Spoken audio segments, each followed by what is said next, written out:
और इस वक्त हमारे साथ लगातार यहाँ बने हुए हैं रिटायर्ड मेजर मोहम्मद अली शाह जी भी बने हुए हैं।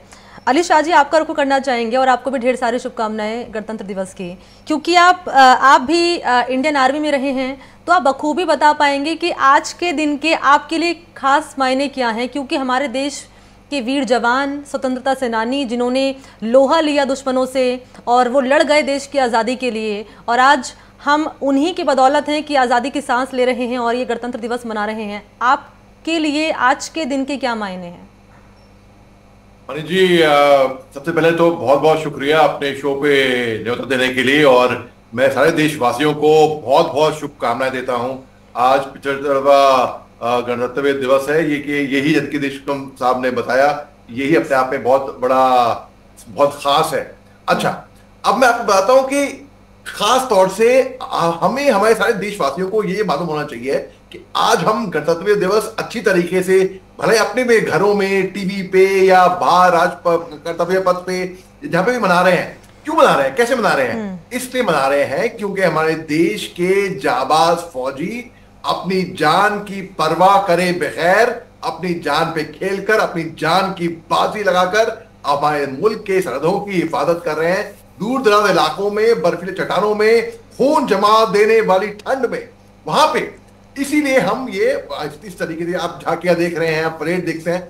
आज मेरे को वापस ले जाते हैं, आज से 16 साल पहले, ठीक 16 साल पहले मैंने आसाम राइफल्स का मार्चिंग दस्ता कर्तव्य पथ राजपूत हुआ करता था, उस पर कमांड किया था, और दोनों पांव में फ्रैक्चर थे फिर भी, और हमारे जवान थे पीछे, उनके भी। लेकिन जो इसलिए वो जज्बा, वो जोश, वो जुनून आया क्योंकि वो फ्रैक्चर की तकलीफ कुछ भी नहीं है, वो फीकी है। जो जोश कर्तव्य पथ से मार्च करते हुए निकलता है, जो जुनून निकलता है दिल में, जो फीलिंग आती है, वो मतलब वो अनमैच्ड है। दुनिया भर की कोई भी ताकत उसको आप पे इसे मैच नहीं कर पाती है।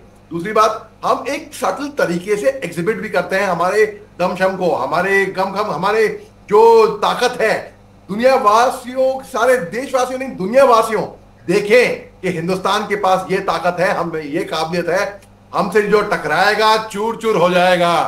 तो हिंदुस्तानी भी देखते हैं और हमारे पड़ोसी भी देखते हैं, अच्छा भैया ये है हिंदुस्तान के पास। तो बेसिकली आज का दिन बहुत खास है और हमको शुक्रगुजार होना चाहिए उन्होंने जिन्होंने अपना खून पसीना बहाया है हमारी आजादी के लिए, हमारे वीरों के लिए, हमारे जाबाज फौजियों के लिए। जय हिंद जो बोलते हैं, जय हिंद का नारा ये आईएनए सुभाष चंद्र बोस साहब, उनके ग्रैंड नेफ्यू का मैं अभी हाल ही में मैंने इंटरव्यू लिया था 2 दिन पहले, जब उनकी एनिवर्सरी थी।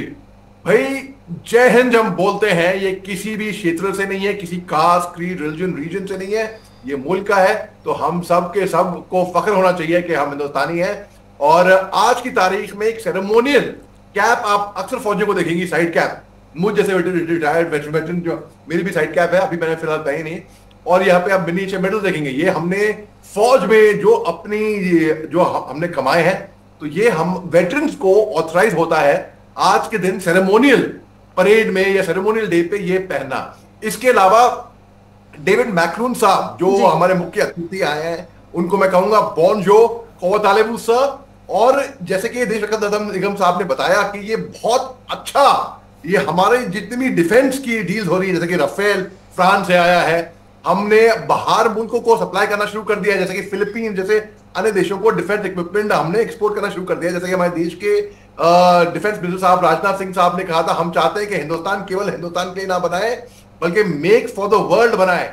उस तरीके से हम लोग आत्मनिर्भर हैं। हम एक ऐसे पायदान में खड़े हैं कि दुनिया भर की नजरें हिंदुस्तान पे आज की तारीख में टिकी हुई हैं, सब देख रहे हैं। और हमारे इस जश्न में दुनिया भर के लोग शरीक हुए हैं इसमें, तो ये बहुत ही खुशी की बात है। दोबारा सबको मैं बोलता हूँ भाई, बहुत बहुत बधाई दोबारा। जय हिंद। मोहम्मद अली शाह जी, मैं आपसे समझना चाहूंगी, क्योंकि आप रक्षा विशेषज्ञ भी हैं और इस बार की जो थीम है गणतंत्र दिवस की रखी गई है विकसित भारत और भारत लोकतंत्र की मातृका, क्योंकि इस बार के गणतंत्र दिवस में फ्रांस के राष्ट्रपति इमैनुअल मैक्रों भी शामिल होंगे। तो आपको क्या लगता है कि जो मुलाकात हो रही है, दोनों ही देशों के बीच में मुलाकात हो रही है, और ऐसे में क्या लगता है कि इस मुलाकात के बाद किस रूप में विकसित भारत का जो खाका है वो खींचा जाएगा? आपसे समझना चाहूंगी मैं। आपका बड़ा अच्छा सवाल है मनीष जी। देखिए, फ्रांस एक तरीके से मैं कहूंगा एक ऐसा लिंक है जो हमें यूरोप से खास तौर से कनेक्ट करता है। यूरोप के जितने भी मुल्क हैं, हमारी क्योंकि हमारी मित्रता, हमारी दोस्ती, हम्म। खास तौर से रूस से तो बहुत ही जबरदस्त हमारी दोस्ती है। हमारे 75 साल से रिश्ते रहे हैं हमारे रूस से। और फ्रांस ये अहम भूमिका निभाते हैं हमको यूरोप से लिंक करने का। अब मैं हल्का सा आपको 1 मिनट, क्योंकि अपने स्क्रीन पे जी। आप जो दिख रहा है, मैं कहूंगा ये कंधों से मिलते हैं कंधे, कदमों से कदम मिलते हैं, हम चलते हैं जब ऐसे तो दिल दुश्मन के हिलते हैं, भूलेगा ना ये जहां कुछ ऐसा कर जाएंगे, हम अपने वतन के लिए हम हंस के मर जाएंगे। तो क्योंकि ये मेरे को जोश आया ये देख के, परेड देख के आपके टीवी स्क्रीन पे। अच्छा, अब मैं आता हूं वापस आपके फ्रांस के साथ। देखिए, हम स्ट्रेटेजिकली अगर देखा जाए, जैसे कि हमने देशोत्तम साहब ने बताया, पहले मैंने भी बताया आपको कि राफेल हम फ्रांस बल्कि हमारा बड़ा अच्छा डिफेंस पार्टनर है एक तरीके से। हम बहुत से डिफेंस इक्विपमेंट वहां से करते हैं, और बहुत से लोग ट्रैवल टूरिज्म के तौर पे, इकोनॉमी के तौर पे, ट्रेड के तौर पे, डिप्लोमेसी के तौर पे हमारे रिश्ते इनसे बहुत ही अच्छे रहे। सन 2015 में बैरक ओबामा साहब आए थे चीफ गेस्ट हिंदुस्तान में, क्योंकि हर साल हम किसी ना किसी फॉरेन कंट्री के राष्ट्रपति को या हेड ऑफ स्टेट को बुलाते हैं। तो मेजर मोहम्मद अली शाह जी, माफी के साथ आपको यहाँ पर मैं रोक रही हूँ, अपनी बात आप पूरी कीजिएगा। इस बीच मुख्यमंत्री क्या कुछ कह रहे हैं, मीडिया से मुखातिब हो रहे हैं, सुनाते हैं। तो गणतंत्र दिवस की शुभकामनाएं दी गई। मुख्यमंत्री भजनलाल शर्मा की ओर से मीडिया से मुखातिब वो हुए और गणतंत्र दिवस पर उन्होंने देशवासियों को, प्रदेशवासियों को शुभकामनाएं दी हैं। भेदभाव से उठकर हम सभी को आगे आना है और काम करना है देश के विकास के लिए, ये कहते हुए नजर आए हैं। मीडिया से मुखातिब हुए हैं मुख्यमंत्री भजनलाल शर्मा। मेरे दोनों गेस्ट लगातार बने हुए हैं। सर, आप अपनी बात पूरी कीजिए, आपको मैंने बीच में रोक दिया था। जी, क्योंकि आपने मुख्यमंत्री साहब को दिखाया यहाँ पे, तो खास तौर से मैं ये कहूंगा कि मैं जिस पलटन से आता हूँ, रेजिमेंट ऑफ आर्टिलरी, वो एक प्योर राजपूत पलटन है, और ज्यादातर लोग राजस्थान से ही आते हैं। झुंझुनू, चोरू, सिक्कर के बड़े लोग हैं वहां पे, तो उनके गांव में भी बहुत लोग इस कार्यक्रम को देखते हैं और फॉलो करते हैं और सराहना करते हैं। उनके लिए मैं ये कहता हूं कि भाई देखिए, एक तरीका है कि राजस्थान से क्या जो कंट्रीब्यूशन रहा है फौज में, डिफेंस फोर्सेस में, एक शान की बात होती है, खास तौर से पूरे हिंदुस्तान में, लेकिन खास तौर से राजस्थान में, कि भाई हर घर से, हर घराने से एक वर्दी पहन के कोई निकलता है, तो ये एक स्टेटस सिंबल भी माना जाता है और इज्जत भी मिलती है कि भाई ये हमारे फौजी हैं, ये हमारे फौजी भाई हैं। तो मैं ये कहूंगा खास तौर से, क्योंकि आपने मुख्यमंत्री साहब को यहाँ अभी दिखाया, तो मैं बोलूंगा कि भाई भजनलाल शर्मा साहब को, तो देखिए आज का दिन बहुत ही महत्वपूर्ण है, बहुत ही अच्छी खुशी की बात है। और यही दिन, ऐसा ही दिन 26 जनवरी, 15 अगस्त, मैं देशवासियों से यह दरखास्त करता हूं कि केवल साल के 15 अगस्त और 26 जनवरी को ही हम जय हिंद और झंडा फहराते हैं, बड़ी अच्छी बात है। पूरे साल भर वही जोश, वही जज्बा, वही जुनून, वही स्पिरिट रहना चाहिए, ताकि वही हम लोग, ताकि हमारे जो हिंदुस्तान पे गलती से भी नापाक नजरें गाड़ने की जुर्रत करेंगे, जो उनको हम दिखा देंगे एक मुंहतोड़ जवाब कि भैया अगर हिंदुस्तान की तरफ आपने अपनी नापाक नजरें गाड़ी तो हम ये जवाब आपको देंगे। जो हिंदुस्तान एक ऐसा मुल्क है जो एक विश्व गुरु ऑलमोस्ट मैं कहूंगा बनने की राहत पे है, लेकिन ऑलमोस्ट बन चुका है। क्योंकि आप देखिए, जितने भी हमारी मिलिट्री माइट है, मिलिट्री माइट, एक टाइम था हम इक्विप्ड नहीं थे। आज से मैं आपको 20 साल पहले की बात बताता हूं, आज से ठीक 20 साल पहले, सन 2003 में मैं इंडिया पाकिस्तान बॉर्डर पे था। मैं यंग लेफ्टिनेंट साहब था उस टाइम पे, नया नया कमीशन होके आया था, और 30 मीटर यहाँ पे हिंदुस्तान और यहाँ पे पाकिस्तान, और बीच में इलेक्ट्रिक फेंसिंग। अक्सर क्या होता था कि पाकिस्तानी अक्सर हम पे गोलीबारी करते थे उस टाइम पे, सीज फायर नहीं हुआ था उस टाइम पे, तो हमको पूछना पड़ता था एक्चुअली कि जवाबी कार्रवाई करने के लिए। आज हम बिना पूछे धड़ हम दुश्मन के छक्के छुड़ा देते हैं, और यही आपको आज वो दिखेगा। आज कर्तव्य पथ पे जब परेड, राष्ट्रपति को जब सलामी देते हैं परेड कमांडर या कंटिजेंट कमांडर, जब दाहिने देख होता है खटाखट, जिस तरीके से जो जोश, जो जज्बा, जो जुनून हमारे फौजियों में दिखता है, वो आपको मैं बताऊं, चीन की सेना, मैं बुराई नहीं करना चाह रहा, मगर मैं आपको फैक्ट बता रहा हूं, रियलिटी। चीन की सेना चॉकलेट क्रीम सोल्जर है, वो जाड़े झेल नहीं पाते, वो इलेक्ट्रॉनिक अपनी रोबोटिक आर्मी तैयार करते हैं, और सरहदों पे वो लगा देते हैं। हमारे जो फौजी हैं, जाबाज फौजी, वो तो गांव से आते हैं। यहाँ पे आपको देखा कि हमारी ट्रेनिंग ऐसी होती है। और 26 जनवरी की परेड की जो ट्रेनिंग होती है, मैं आपको ये बताऊं, ऑफिसर बनने के बाद भी या फौज में आने के बाद भी जो जितने सिपाही होते हैं, जितनी लोगों ने सुना है इसके बारे में, जितनी ट्रेनिंग के बारे में सुना है, मैं आपको बताऊं उससे कई ज्यादा कठिन है। तभी तो they make boys out of man, तभी तो इंसान बना देती है फौज की ट्रेनिंग। तो आप यहां पे देखेंगे शानदार जिस तरीके से कंधा मिलाकर जाएंगे, वही आवाज मैं बचपन में जसदेव सिंह साहब थे कमेंडेटर, मैं सुनना करता था, और वही आवाज अब तक मेरे कानों में गूंजती है जब मैं देखता हूं परेड। वो जोश, वो जुनून आज भी मेरे दिल में बिल्कुल 20 साल हो गए हैं, जब मैं 2003 में और 2024, बल्कि 11 साल में कहूंगा एक तरीके से, लेकिन वही जज्बा, वही जुनून मेरे सारे साथियों में।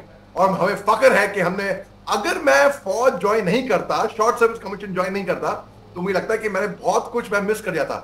और आप देखिए जिस तरीके से हिंदुस्तान की शान, आन बान शान वहां पे डिस्प्ले होगी आज, भाई काबिल तारीफ है। मैं और क्या बोलूं, मेरे शब्द कम पड़ जाते हैं ये बोलने में, ये ब्याह करने में। बहुत खूबसूरती से आपने यहाँ पर अपनी बात यहाँ पर रखी है। केवल पूरा देश और पूरी दुनिया इस वक्त भारत पर आंखें टिकाए हुए है कि ये जो इस बार फ्रांस के राष्ट्रपति इमैनुअल मैक्रों शामिल होने जा रहे हैं, किस रूप में विकसित भारत का खाका यहाँ पर खींचा जाएगा। लेकिन महत्वपूर्ण ये भी हो जाता है मोहम्मद अली शाह जी जानना यहाँ पर, क्योंकि हम देख रहे हैं कि दो देशों के बीच युद्ध चल रहे हैं। मसलन बात कर ली जाए यूक्रेन और रशिया की बात कर ली जाए, दूसरी तरफ इसराइल और गाजा के बीच यहाँ पर युद्ध हम देखने को यहाँ पर मिल रहा है। आपको क्या लगता है कि इस बार की मुलाकात में क्या ये महत्वपूर्ण मुद्दे भी उठाए जाने चाहिए? और भारत का जो रुख हर बार हमने देखा है तटस्थ रहा है। जब बात कर ली जाए रूस और यूक्रेन का युद्ध लगातार अब भी चल रहा है, इसराइल और हमास का युद्ध भी लगातार चल रहा है, तो आप इसे किस रूप में देख रहे हैं इस मुलाकात को?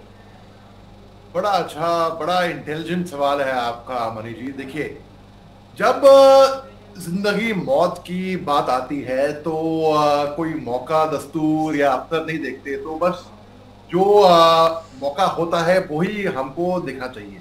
तो देखिए, जहां पर एक तरफ आपने रूस और यूक्रेन की बात करी, के जंग की बात करी, जो कि 24 फरवरी पिछले साल जब रूस ने इनिशियली अटैक किया था यूक्रेन पे, और जो अमेरिका और यूके और जो वेस्टर्न पावर्स हैं वो यूक्रेन का सपोर्ट कर रही हैं, वहां पे तबातोड़ हमले हो रहे हैं। हिंदुस्तान एक ऐसा मुल्क था जिसने हल्का सा एक पहरी करने की कोशिश करी। हिंदुस्तान के कहने पर ही एक सीज फायर हुआ, एक ह्यूमैनिटेरियन कॉरिडोर मिला, और हमने बड़े बखूबी से ऑपरेशन गंगा चलाया। वहां से यूक्रेन से हमने हजारों की तादाद में अपने स्टूडेंट, अपने बच्चे वहां से सही सलामत महफूज तरीके से हम उनको हिंदुस्तान लेकर आए। ये हिंदुस्तान के कहने पे हुआ। आप देखिए 7 अक्टूबर को पिछले साल 2023 में जो हमस ने किया इजराइल में, बहुत ही सरासर गलत किया, इंसानियत को कपा देने वाली, रूह कपा देने वाली हरकत करी। बिल्कुल हिंदुस्तान की जो रणनीति है, की जो फॉरेन पॉलिसी है, बहुत ही सटीक और बहुत ही एक्यूरेट और बहुत ही सही रही है। वो कि जैसे कि हमने पहले हम सपोर्ट करते थे, अभी भी करते हैं एक तरीके से, 2 स्टेट सोल्यूशन का। तो हमारा न्यूट्रल पक्ष हमेशा रहा है। हमने जब तुर्की में, वो भी यूरोप का हिस्सा है, तुर्की में जब पिछले साल जब भूकंप आया था, हिंदुस्तान पहला मुल्क था जो रिएक्ट किया, जिसने अपनी एयरफोर्स, अपनी आर्मी, अपने डॉक्टर, अपनी एनडीआरएफ, अपने पूरी फोर्स वहां पे भेज दी उनकी मदद करने के लिए। आप देखिए, जहां पर यहाँ पे दुनिया भर में तनाव लगा हुआ है, वहां पे एक मुल्क है, केवल एक मुल्क, इसके अलावा कोई मुल्क है ही नहीं। मैं ये दावे के साथ कह सकता हूं, जो हर एक से जिनके ताल्लुकात बड़े अच्छे हैं। आप देखिए, हिंदुस्तान ने, पाकिस्तान की बात कर लें, पाकिस्तान पे अमेरिका ने अंदर घर में घुस के उनके मारा हो। हिंदुस्तान ने उन पे सर्जिकल स्ट्राइक करी, एयर स्ट्राइक करी, गलती से एक मिसाइल भी वहां पे गया। ईरान ने अभी एयर स्ट्राइक करी अभी कुछ दिन पहले ही इनके ऊपर। हिंदुस्तान के जो फॉरेन मिनिस्टर थे, external affairs minister S Jaishankar साहब, ईरान गए थे, वहां पे सुप्रीमो को भी मिले, उन्होंने शुभकामनाएं भी दी हमारे प्रधानमंत्री साहब से। इन सब चीजों से क्या दर्शाता है? ये दर्शाता है कि हिंदुस्तान की डिप्लोमेसी की रणनीति अव्वल दर्जे की है। कोई मुल्क ऐसा है ही नहीं, कोई मुल्क ऐसा है ही नहीं जिसकी ऐसी लीडरशिप क्वालिटी, ऐसा जो स्टैंड आउट करता हो। तो इसमें यह है कि अब जब मैक्रोन साहब हिंदुस्तान आए हैं, तो बिल्कुल इसमें कोई हर्जा नहीं है अगर हम उनसे और जाके बात करें कि अपार्ट फ्रॉम डिफेंस डील्स, कि भाई हालांकि फ्रांस ने भी कहा था इजराइल को कि भाई जो हमले हो रहे हैं, जो इंसानियत का खात्मा हो रहा है, जो देखिए जो इन्होंने किया हमस ने, हमस तो उग्रवादी संगठन है, ये डिक्लेयर्ड आउटफिट है, बैन आउटफिट है यूएन की तरफ से, अमेरिका की तरफ से, इजराइल की तरफ से और अन्य मुल्कों की तरफ से। और हमस को कोई सहयोग मिलना भी नहीं चाहिए क्योंकि ये सहयोग के लायक ही नहीं है। पहली बात तो जिस तरीके से इंसानियत का खात्मा हुआ वहां पर 23-24 कितने मासूम बच्चे, महिलाएं, बुजुर्ग, सिविलियंस जो जिनका खात्मा हुआ वो भी गलत हुआ। अब देखिए फ्रांस ने भी कहा था इजराइल को ये हमले बंद करो, ये हमले मासूमों पे, हमास को बख्शो मत, हमास को बख्शो मत, कोई उसमें वो नहीं है, कोई उनके लिए कोई लव लॉस नहीं है। लेकिन जो सिविलियंस हैं उनको एक तरीके से फ्रांस ने कहा था मत मारो बस। तो हम जहां पे रूस और यूक्रेन का जंग देख ले, हिंदुस्तान ने एक ह्यूमैनिटेरियन कॉरिडोर लाने में तो कामयाब हुई रही है हिंदुस्तान, तो कोई हर्जा नहीं है अगर हम कोई भी एक इशू, ये नहीं कि अभी सही दस्तूर नहीं है, सही मौका नहीं है, दस्तूर मौका जब कहते हैं ना all is fair in love and war, भाई जब वो philosophy all is fair in love and war जो लोग अपना सकते हैं, तो अगर दस्तूर मौका कुछ और हो इसमें कोई हर्जा नहीं है। और मैं जानता हूं ये बात, ये पूरा यकीन है और पूरा भरोसा है कि हमारी फॉरेन पॉलिसी, क्योंकि मैंने जैसे कि पहले भी कहा अव्वल दर्जे की है, तो हमारे और जो विदेश मंत्री साहब है, ये फॉरेन सेक्रेटरी भी रह चुके हैं पहले, एस जयशंकर साहब, तो इनको बखूबी पता है कि कैसे डिप्लोमेसी, कैसे टैकल करना है। आप देखिए कोई ऐसा मुल्क आप लोग बता दिए जो एक तरीके से सस्ता तेल भी ले रूस से, अपना उदारा भी करे, अमेरिका वहां से हल्का सा सटल सिग्नल बोले कि हिंदुस्तान की का स्टैंड शेकी है, ऐसा जो बाइडेन ने कहा था। लेकिन हमने बखूबी में ऐसा, हमने डिप्लोमेटिक तरीके से प्यार से भी हमने ऐसा जवाब दिया कि भाई बोलती बंद हो गई दुनिया की। तो हिंदुस्तान को मालूम है कैसे आगे जाके कदम रखने हैं, तो बिल्कुल वैसे ही जो हमारी गवर्नमेंट यहाँ पे डिसाइड करेगी, बिल्कुल वो मैं जानता हूँ अव्वल दर्जे का डिसीजन होगा। आपका देश रत्न सर, संविधान विशेषज्ञ और मेजर मोहम्मद अली शाह जी हमारे साथ जुड़े, आप रक्षा विशेषज्ञ, आप दोनों का हमारे साथ जुड़ने के लिए और बातचीत करने के लिए खूबसूरती से आपने बताया है मायने, बहुत शुक्रिया आप दोनों का।